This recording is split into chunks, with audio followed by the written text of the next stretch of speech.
les reptiles n'existent pas. Oui, tu m'as bien entendu. À l'école, t'as peut-être appris, comme moi, que dans l'embranchement des vertébrés, il y avait les amphibiens, les mammifères, les oiseaux, les poissons et les reptiles. Mais ça, c'est la classification linnéenne qui n'est plus correcte scientifiquement.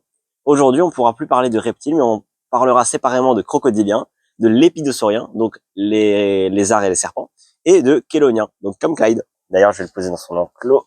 Hop, voilà, je te laisse tranquille. Mais pourquoi avoir changé cette classification?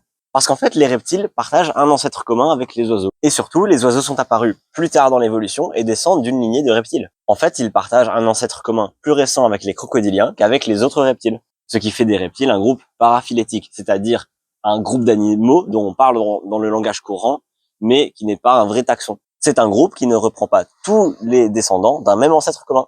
D'ailleurs, dans la nouvelle classification, on ne peut plus parler non plus de poissons. Maintenant, on doit parler séparément des actinoptérygiens et des chondrichtiens.